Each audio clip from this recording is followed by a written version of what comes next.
Welcome in to CBS News 24/7. I'm Elizabeth Cook. Let's take a live look at the White House right now, where we are expecting Press Secretary Caroline Leavitt to take the podium any moment now and give us an update. And right now, high-stakes talks are happening between the U.S. and Ukrainian officials in Saudi Arabia, with the U.S. looking to strike a deal to end the war with Russia. And time is running out to fund the U.S. government. Republicans are facing a crucial test of unity in a vote to avoid a partial government shutdown. And the economy has been top of mind for so many Americans. Let's take a live look at the markets right now. The Dow, again, on a steady decline since the president announced new tariffs on steel and aluminum imports from Canada. Trump says those taxes will go into effect tomorrow. Now, those new tariffs come just one day after Canada tacked on a 25% surcharge to electricity supplies to New York, Michigan, and Minnesota. An estimated 1.5 million Americans will be impacted by those increases. China also announced its own retaliatory tariffs yesterday. Let's take a look at some of the food being taxed here. Chicken, wheat, corn, and cotton slapped with a 15% tariff. Dairy, fruits, veggies, and meat also hit with a 10% tariff. And today marks the second day of sinking stocks out of concern over President Trump's aggressive trade policies. The 7 most profitable tech companies took the biggest hits yesterday. That includes Tesla. Elon Musk's company dropped over 15%. So let's bring in CBS News Money Watch correspondent Kelly O'Grady for more on all this. Kelly, thanks so much for being with us. How concerned should we be about this unstable market right now? I know it is really scary to watch. I completely understand. And I mean, look, if you are going to check your 401k, I don't want to invalidate your feelings, because I know that that is very scary. But to put this into context, I'll sort of give you 2 reasons to be hopeful and maybe 1 reason that this could spell some trouble to come. So the first is that if you look back at what happened in 2008, right, really big recession, the market was far more down and for far longer. We are by no means at that point whatsoever. So that's sort of one thing to keep in mind, and just sort of give yourself a gut check of, okay, it has definitely been worse before. We are not at that point.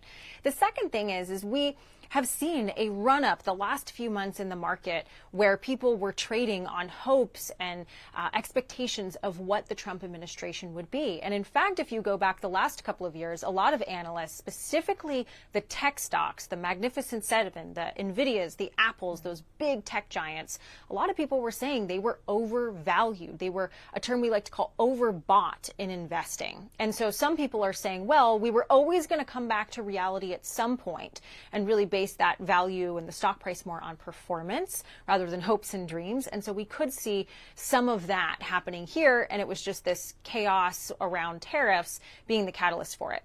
The one area where I say, okay, there might be some worry to come is that we are seeing a dip in consumer spending. We are seeing a dip in consumer confidence. We are seeing retailers come out one after another and say, hey, we are not going to be making as much this year. A number of airlines came out this morning, Liz, and said the same thing, that they're seeing demand weaken. So if all of this anxiety and watching the market does prompt consumers to go spend less, well, then that could actually precipitate that recession, that R word that has been thrown around a bit. Yeah, the R word is definitely looming today, Kelly. But how do these tariffs have a direct impact on consumers, their day-to-day?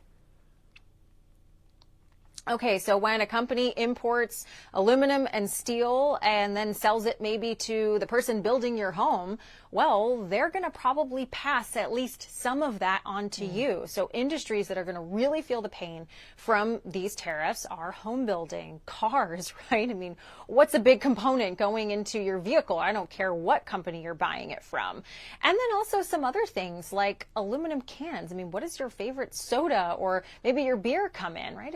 It's aluminum. So consumers will likely feel a price increase from that, and just depends on how much the supplier is going to pass along down the supply chain.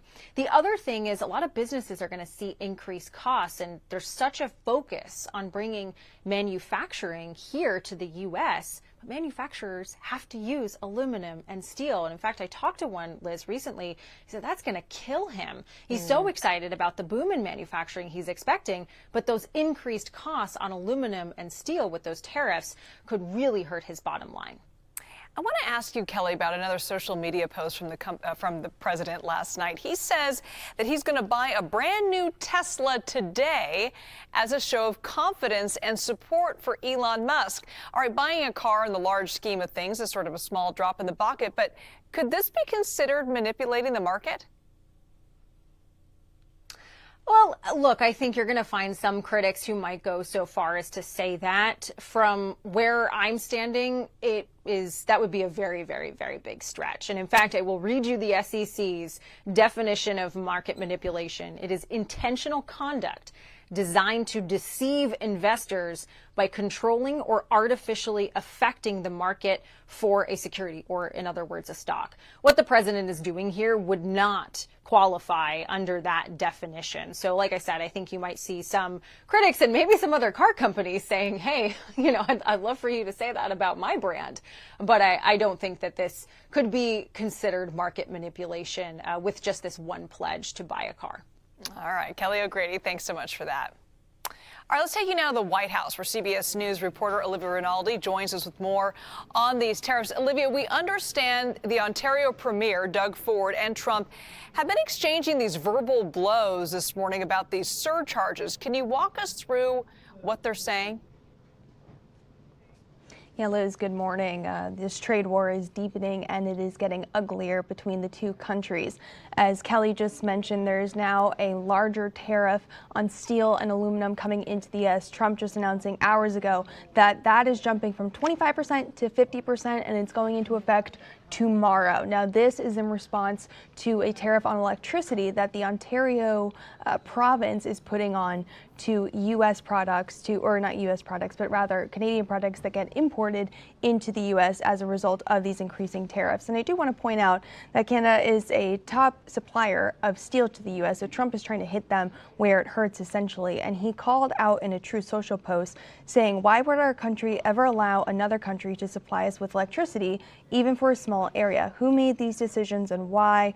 He went on to say, can you imagine Canada stooping so low to use electricity so that it affects the life of innocent people and as a bargaining chip and a threat? He went on to say that they will pay a financial price for this so big that it will be read in the history books for many years to come. We should also note that he later said he would declare a national emergency on electricity for areas like Minnesota, Michigan, and New York that really depend on Ontario for their electrical supplies. In response to that, Doug Ford, who's the Premier of Ontario, went on MSNBC and CNBC responding directly to these threats from the president, saying, if we go, this is him, what he said, I'm quoting him, he said, if we go into recession, it's self-made by one person. It's called President Trump's recession. He went on to say, it shouldn't be this way. We should be booming both countries. He railed against Trump and the chaos. Trump called Canada a tariff abuser. So not only are we dealing with an economic tit for tat, but clearly these leaders going back and forth at each other over these rising tariffs. All of this to say, though, this is something that gets passed down to the consumer. You heard Kelly talking about that there. It affects American pocketbooks. It affects how people spend on their energy bills, particularly in those states that we mentioned that they're going to see higher energy prices. This has a real cost to pay. It's not just words. And I think that's important to note as we go through all of this deepening tariff war. Yeah, and we're seeing the reaction on Wall Street, Olivia. We also understand major CEOs are sitting down with Donald Trump later on today. A lot of money is on the line here. What are you going to be watching for? Yeah, Trump is actually going to speak to the Business Roundtable here in Washington, D.C. It's at their quarterly meeting, and this is a gathering of the top 100 CEOs in the country. And these are all people who lost a lot of money yesterday during that market sell-off. I should also know that the Business Roundtable specifically said to the White House that they are against this trade war. They're looking forward to Trump's tax cuts and those being solidified into law. That would take an act of Congress. But on this tariff war, this trade war that he is starting, they have asked him to stop it. They said that this is going to have a serious economic impact.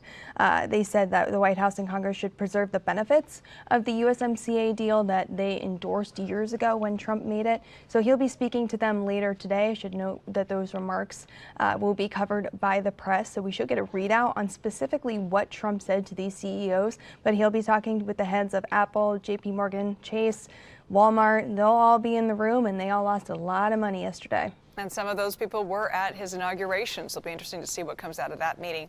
Olivia Rinaldi from Washington. Thank you so much, Olivia.